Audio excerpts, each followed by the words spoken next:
Joining me now is Congressman Byron Donalds. Welcome to the show.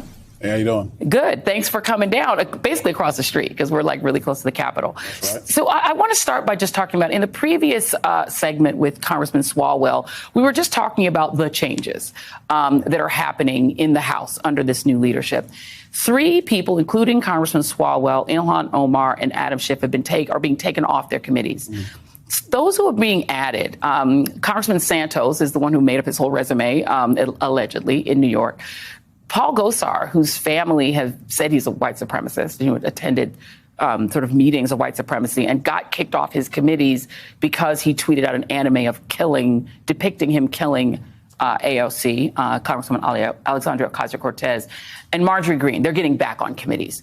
I just wonder what you think of that. Do you think that that is a good look for the Republican Party? No, I think going back on committees is what should happen. Look, what we told Democrat leadership when they went down this pathway of removing members from committee is basically saying you should not do that because if it's good for the goose, it's good for the gander. Let's be very clear. Ilhan Omar has said things that are reprehensible. Hold on. Let me finish. She has said terrible things about the Jewish community, so much so that resolutions had to go to the House floor about them, and they were watered down. With respect to Eric Swalwell and to the other gentleman, that's something for Speaker McCarthy to speak to in more detail because he's going to make those decisions. But we were very clear in the 117th Congress. We should not be going down this pathway of saying, oh, that member said this, they got to be kicked off of committees. But that's happening. No. What we're doing is, so you did it. So now this is what happens. This is the response. Let's get back to the status quo of you pick your committee people, we'll pick ours, and we'll go from there. Well, let me ask you this, because you're not getting back to that status quo. If you're kicking people off committees and you're saying it's literally for vengeance, you're now admitting it's just for revenge.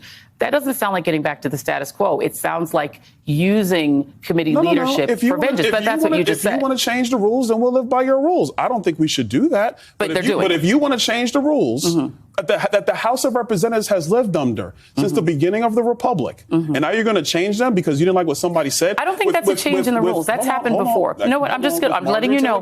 People have been removed from elected. But people have been removed from committees. I will say, though, that people being on and off committees has nothing to do with the work of the 118th Congress.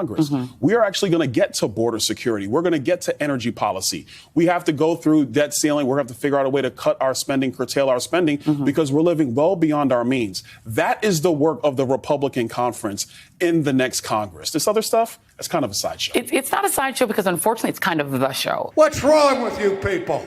Wow. Salute to Congressman Donalds. I've heard of, but hadn't actually seen any clips from him till today. And my man went on to MSNBC and put on an absolute show, a class act, nothing less than a gentleman. He displayed integrity, intellect, fight, and brilliance. Unfortunately, the same can't be said for Joy Reid. And as she usually does, speaks over all her guests. And it seems like she's never happy about anything pro-America and, most importantly, pro-God. That's just how she rolls. She probably only let him on because she thought she could expose him as a token. Instead, she got schooled. I think at this point it's safe to say that calling Joyless Reid a journalist or factual reporter is like saying she likes white people. It's never going to happen. And my man Byron had her disarmed before the show because as a black man, she couldn't even play the race card. She couldn't bring that out, which she depends on almost every time I've seen her try to argue and debate somebody. She relies on that and says, oh, you're white, you're racist. But she couldn't say that to Byron because he's an African-American man. And I honestly don't know why she has so much hate in her heart. Like, she's became very successful on TV, could use her platform to make a positive impact on society, black, white, no matter what pigmentation you're repping. She can make a difference and speak positivity into the world and speak